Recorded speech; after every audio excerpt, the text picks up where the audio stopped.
here we are, back outside with the camera. I've been looking forward to this for 4.5 weeks, and here we are. We're healing up quickly. I still have this silly thing on, and my shoulders are still torn up, but I can do a lot more things than I could before. Therapy starts next week to fix my shoulders. 17 sessions. But that's not what we're here to talk about today. Let's talk about what happened on COP28. I haven't even covered it, but I'm just going to do a slight covering of it. The UN said the fossil fuel cartel has gifted a blank check to rich countries and big oil to kill 1 billion people and force billions more to flee their homes by 2100 because of sea level rise. We've had 3 days of rain, and so everybody's now that we have sunshine, everybody's out. It's the winter solstice today, and I'd say it's about 64, 65 degrees.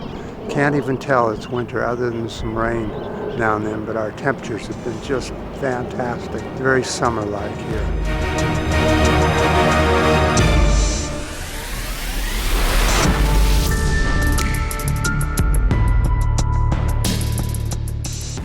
Okay, it is clear that COP28 failed to deliver the most basic necessary measures which would have prevented societal and Earth's system collapse. The IPCC said eliminate fossil fuel subsidies and halt all new gas and oil projects. The new COP28 resolution includes numerous loopholes which will allow polluters to greenwash emissions through fictional carbon capture bullshit and carbon credit and reclassification of methane as natural gas. Okay, well, of course they're going to do that, saying that methane is now the new fuel to get us through global climate change, which is just BS all the way, huh? But there's more greenwashing going on here in the U.S. Here in the U.S., U.S. President Biden moves on old-growth forests. The proposal to conserve and restore old-growth trees across national forest and grasslands. Well, that sounds good, doesn't it? But let's make sure that we pay attention to every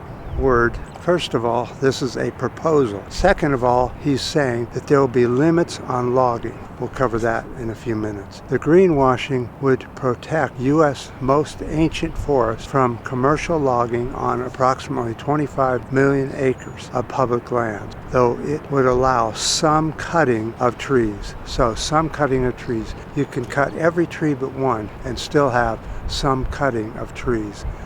That's meaningless, some cutting of trees. In a statement, our forests absorb CO2 equivalent to more than 10% of the U.S. annual greenhouse gas emissions, according to what Biden said. Standing Trees executive director pointed out that more than 99.9% of old-growth forests in New England have already been cut down.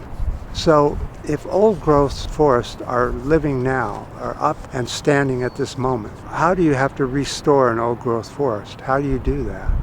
They're already up. So by saying that they are going to allow some cutting of trees in the old-growth forest, what does that exactly mean? Well, of course, that means that they're going to go into old-growth forests and start cutting trees. It's just a way of greenwashing us, thinking, oh, we're going to protect old-growth trees. No, we're going to protect the ones that are left after the logging is finished, right? That's what it exactly means.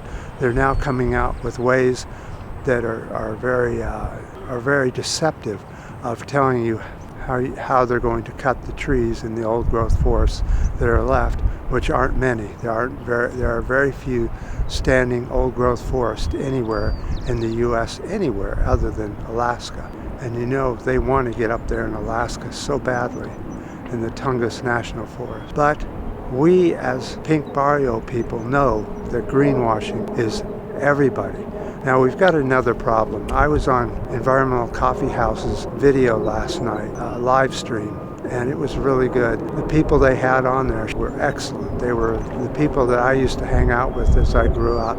Very progressive, very smart, very forward-thinking. And they were saying how disappointed they are in the choices that the U.S. has for president in 2024.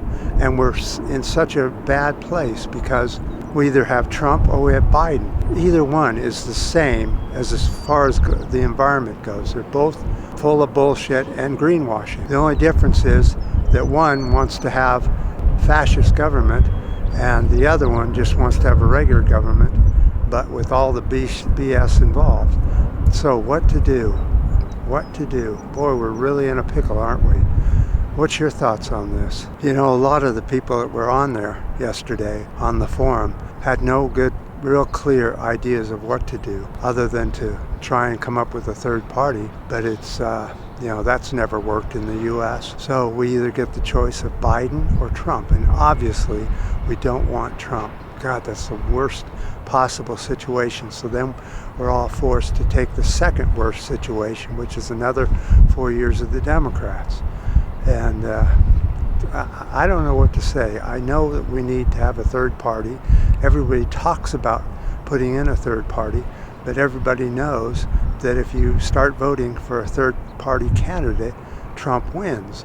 So what do we do about this? What is the situation? How do we protect our environment and continue on with the environmental movement? And we're really in a pickle, I'll tell you. We're in the worst bind ever. Well, with that, I'm going to go down and try and do this video. Got a busy day today, and I appreciate any of your thoughts on this in the comments section, your ups and your new subscribers. And until next time.